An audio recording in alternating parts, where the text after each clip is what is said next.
Hello friend, welcome to my channel day design online में एक new video के साथ आप सभी दोस्तों का एक बार मैं फिर से स्वागत करता हूं। तो दोस्तों, आज की मेरी वीडियो काफ़ी हेल्पफुल होने वाली है क्योंकि सर्दी आ रही है। सर्दी में आपने काफ़ी लोगों ने कमेंट किया था कि हमें जैकेट का पैटर्न कट करना बताइए। तो आपको ये लेके मतलब आपके कमेंट पढ़ने के बाद मैं ये वीडियो बना रहा हूँ। तो ये मैंने चार्ट पेपर लिया है जो मुझे पड़ा है 10 रुपये का चार्ट पेपर, यानी मैंने 2 चार्ट पेपर ले लिए हैं पूरी जैकेट के पैटर्न के लिए। और ये मैं पैटर्न जो काट रहा हूँ ये काट रहा हूँ एल साइज का। अब ज़्यादा टाइम वेस्ट नहीं करेंगे, अब करेंगे वीडियो स्टार्ट। तो सबसे पहले हम क्या करेंगे, इसके साइड में अगर आप चाक वाले पट्टी चाहो तो चाक वाले बना सकते हो और चेन लगाना चाहो तो चेन लगाना सकते हो। तो इधर से मैं जो उसको छोड़ूंगा 1 इंच यहाँ से एक्स्ट्रा पे निशान लगा दूंगा।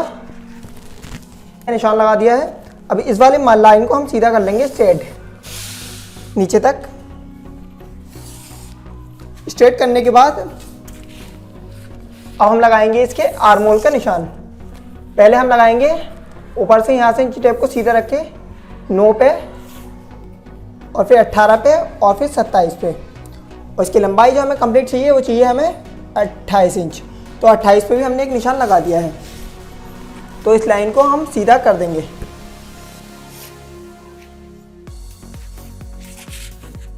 इन सब लाइनों को इस तरीके से हम सीधा कर देंगे तो जिसके भी एल साइज की जैकेट आती हो वो ये पैटर्न अच्छे से देख पाए।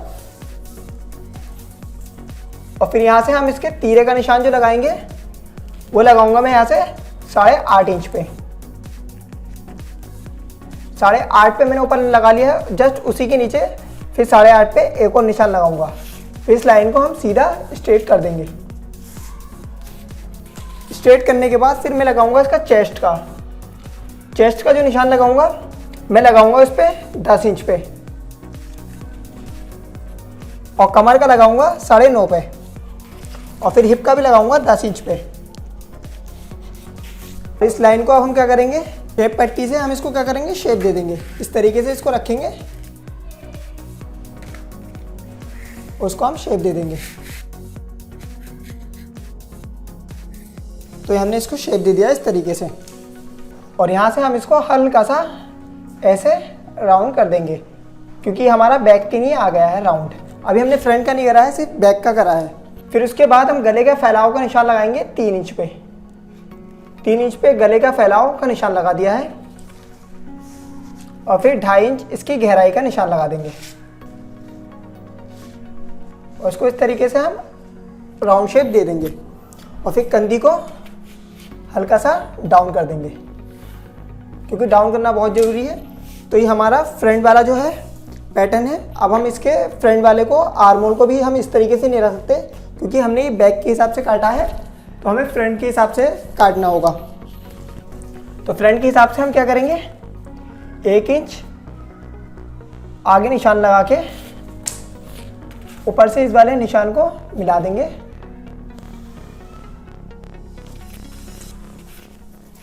और इसको यहाँ से आधा इंच से 1 इंच ऊपर पे निशान लगा के इसको हम इस तरीके से राउंड शेप दे देंगे। तो ये हमारा फ्रंट का पैटर्न कट हो चुका है, मतलब तैयार है। अब हम क्या करेंगे, इसको कट करेंगे।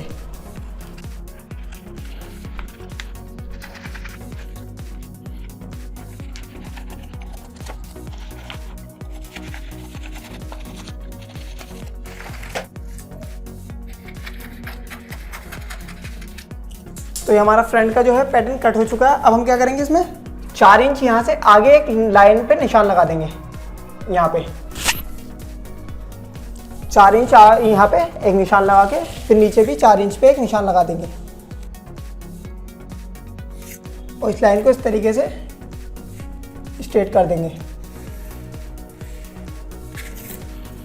स्ट्रेट करने के बाद फिर यहाँ से 3.5 पे निशान लगाएंगे और फिर इस वाली लाइन को इस तरीके से हम सीधा कर देंगे। सीधा करने के बाद फिर हम इसको हल्का सा राउंड शेप दे देंगे इस तरीके से। और फिर अब हम क्या करेंगे, अब हम इसको कट कर लेते हैं यहाँ से। मैंने ये पैटर्न इसलिए कट करा है ताकि आप इसमें दूसरा डिज़ाइन चाहो तो इससे ही आप दूसरा डिज़ाइन डाल सकते हो। अगर आप चाहो तो दूसरे कपड़े का डिज़ाइन इसके अकॉर्डिंग कट कर सकते हो। तो जब आप कपड़े पे रख के काटेंगे तो आप इसको इसमें थोड़ा थोड़ा एक्स्ट्रा लेना है, वो भी मैं आपको बताऊंगा कपड़े पे रख के कटिंग कैसे होगी। तो ये हमारा फ्रंट का तो तैयार हो चुका है। अब हम इसके बाजू कट करते हैं। बाजू के लिए यही कपड़ा, ये वाला जो हमने फैब्रिक साइड से बचाया हमारा, हम इससे ही बना लेंगे। तो मैं इसके बाजू का जो है एक साइड से ही कट कर रहा हूँ, मैंने इसको डबल फोल्ड नहीं करा है, तो इसलिए मैंने इसको एक साइड से ही ले लिया है। तो हमें जितनी भी लंबाई रखनी है आस्तीन की इसकी, उतने पे हम निशान लगा लेंगे। तो मैं इसकी आस्तीन जो रखनी है वो रखनी है मुझे 24 इंच। तो 24 पे मैंने लंबाई का एक निशान लगा दिया है। इस तरीके से मैंने एक सीधा निशान लगा के, और मार्जिन आप जितना चाहो उतना फोल्डिंग की नहीं छोड़ सकते हो, मैंने 1.5 इंच फोल्ड की नहीं छोड़ दिया है। और मैंने इसका आर्मोल जो रखा था, वो मैंने आर्मोल रखा था 9 इंच का, तो मैं 9 इंच पे ऐसा निशान लगा लेता हूँ एक लंबाई का। 9 इंच पे मैंने निशान लगा दिया है। और यहाँ से इसको हमें जो शेप देना है वो देना है 3.5 इंच पे। तो हल्के हल्के करते हुए इसको आर्मोल का शेप दे देंगे।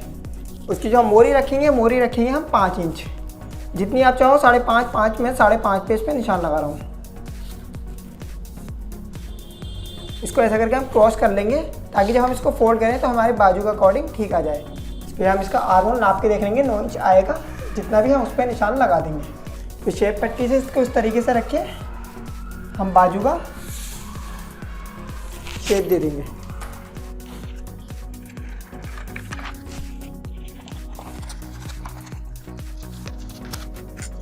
ये मैंने इसको एक्स्ट्रा इसलिए काटा था ताकि जब हम इसको फोल्ड करें तो इस तरीके से ही हमारा बाजू का सही आ जाए। तो जब हमने इसको फोल्ड करेंगे तो ये हमारा ही सही आ जाएगा। तो ये हमारी बाजू भी कट हो चुकी है। अब हम क्या करेंगे, अब हम इसका बैक कट करेंगे। तो बैक कट करने के लिए हमें एक दूसरा चार्ट और चाहिए होगा, वो भी हम ले लेते हैं। लेकिन बैक के लिए हमें पूरा चार्ट पेपर को ही लेना है, दूसरा मतलब आधा नहीं कट करना है। तो हम इसको इस तरीके से फोल्ड कर लेंगे, बीच में से अच्छे से हम इसको प्लेन बना लेंगे। ये हमारा हमने इसको फोल्ड कर लिया है अच्छे से।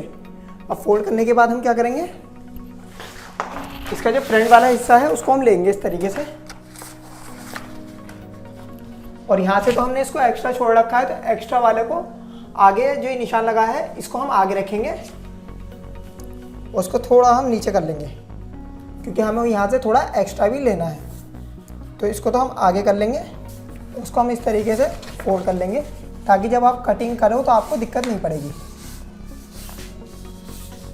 ये मैंने बटन, काज बटन के हिसाब से कट करा है, आप चाहो तो अपने हिसाब से कर सकते हो। चेन लगानी है तो आप चेन भी लगा सकते हो। तो मैंने इसको इस तरीके से इसके ऊपर रख दिया है। उसके ऊपर हम कुछ भारी सी इस तरीके से एक स्केल वगैरह रख देते हैं, जिससे कि हमें दिक्कत नहीं पड़ेगी। फिर हम चौक की मदद से इसी यहाँ से फ्रंट को तो हमें थोड़ा छोटा रखना है, लेकिन बैक को हमने 1 इंच एक्स्ट्रा रखा है। 1 इंच एक्स्ट्रा रख के हम इसको मार्क करेंगे, और 3 इंच गले का फैलाव का भी निशान लगा देंगे। तो हमें बैक जो है इसके हिसाब से काट करना है, अभी हमने फ्रंट का शेप नहीं दिया है। तो हम इसको इस तरीके से निशान लगा देंगे, क्योंकि ये वाला हिस्सा तो हमारा अलग है। हमने निशान लगा दिया है। फिर इसका जो कटा हुआ हिस्सा है ये वाला, इसको हम इसके ऊपर रख देंगे। पहले तो हमने नीचे निशान लगा दिया है, लेकिन फिर भी हम, ताकि हमसे गलती ना हो कुछ, इसलिए हम इसके ऊपर रख देते हैं। और फिर इस पर भी हम इस तरीके से निशान लगा देते हैं हल्का हल्का। और पीछे वाले गले को हम 1 इंच पे डाउन करेंगे, ज़्यादा नहीं। अब हम क्या करेंगे, अब हम इसको कट कर लेते हैं।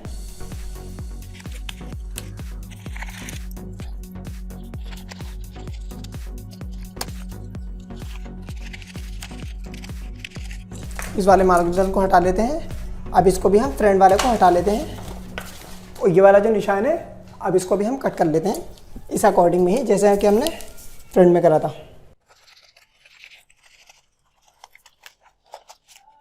तो ये हमारा कट हो चुका है बैक का भी। तो अब हम क्या करेंगे, इसके फ्रंट वाले जो हिस्से को है उसको हम थोड़ा शेप दे देते हैं, जो कि हमने नहीं दिया था। अब हम इसके फ्रंट वाले हिस्से को भी शेप दे देते हैं। ये हमने फ्रंट को भी शेप दे दिया है। तो मैं आपको इसको पूरा पार्ट दिखाता हूँ। तो ये हमारी जैकेट का पैटर्न पूरा कट हो चुका है। ये हमारी बाजू हो गई है, और ये हमारी बैक हो गया है, और ये हमारा फ्रंट हो चुका है।